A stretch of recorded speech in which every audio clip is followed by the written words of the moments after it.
नरेंद्र मोदी जी को भारत के लोगों ने प्रधानमंत्री इस बार नहीं बनाया। चोरी से, कपट से देश के लोकतंत्र को उसके ऊपर सवाल करके उसको कमजोर करके नरेंद्र मोदी इस बार प्रधानमंत्री बने हैं। लेकिन खुशी की बात यह है कि आपके नेता, हमारे नेता, हम सबके नेता राहुल गांधी जी ने इनकी चोरी पकड़ ली है। वोट चोरी बीजेपी की नरेंद्र मोदी जी की पकड़ ली है। और अब तथ्यों के साथ, सबूतों के साथ जब हमने इन चोरों को पकड़ लिया तो अब हम इन चोरों को चोरी नहीं करने देंगे। करने देंगे क्या? नहीं करने देंगे चोरों को चोरी। और जिस तरह से राहुल गांधी जी ने कल इनका पर्दाफाश किया कि बाहर की मुल्क की महिला, उसका वोट बनाया हरियाणा की इलेक्शन में, 22 बार वो महिला ने वोट किया। और वो महिला ने भी, ब्राजील से दूसरे देश की महिला है, उसने भी बोला कि इलेक्शन कमीशन ने मेरा नाम से, मेरी फोटो से वोट कैसे बना लिए।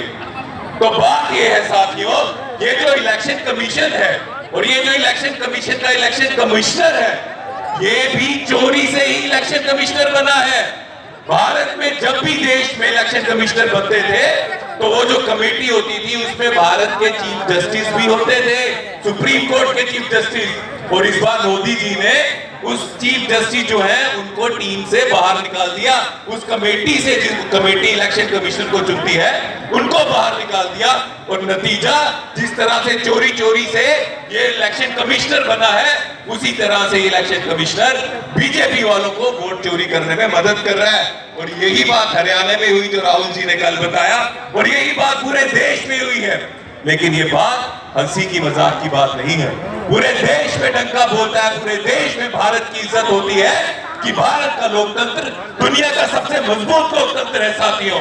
और इस लोकतंत्र को मजबूत करने में सबसे बड़ा हाथ कांग्रेस पार्टी का रहा है साथियों।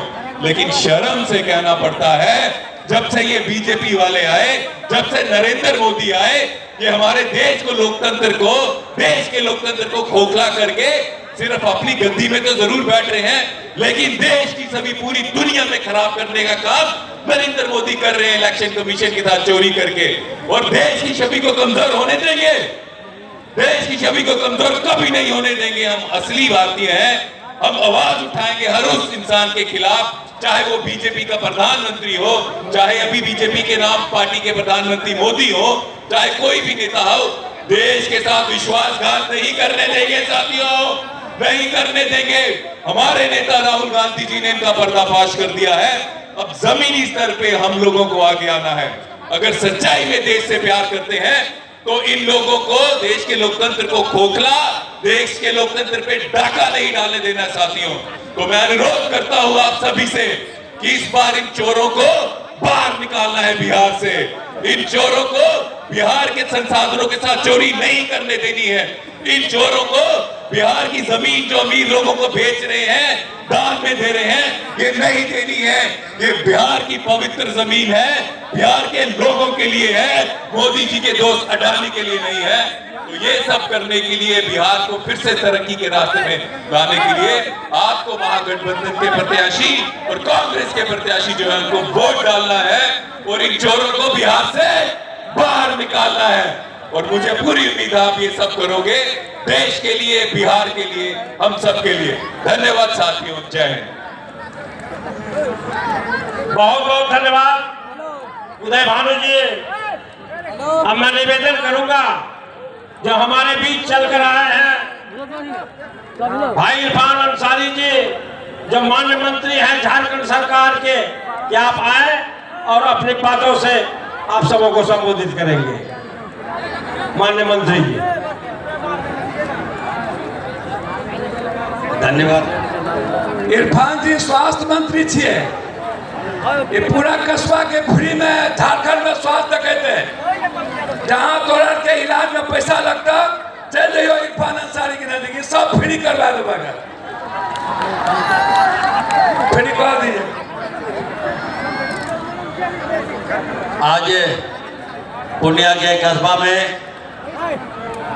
इस ऐतिहासिक जनसभा में जिनको आप लोग सुनने के लिए आए हैं, देश के आन बान शान आदरणीय राहुल गांधी जी बस कुछ ही मिनटों में यहाँ पधार रहे हैं।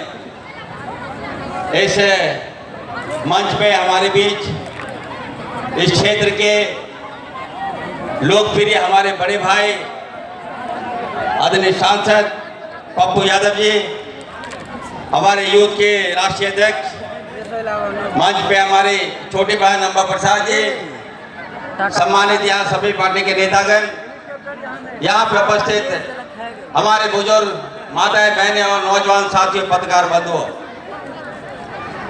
मैं डॉक्टर इरफान अंसारी झारखंड से स्वास्थ्य मंत्री हूँ।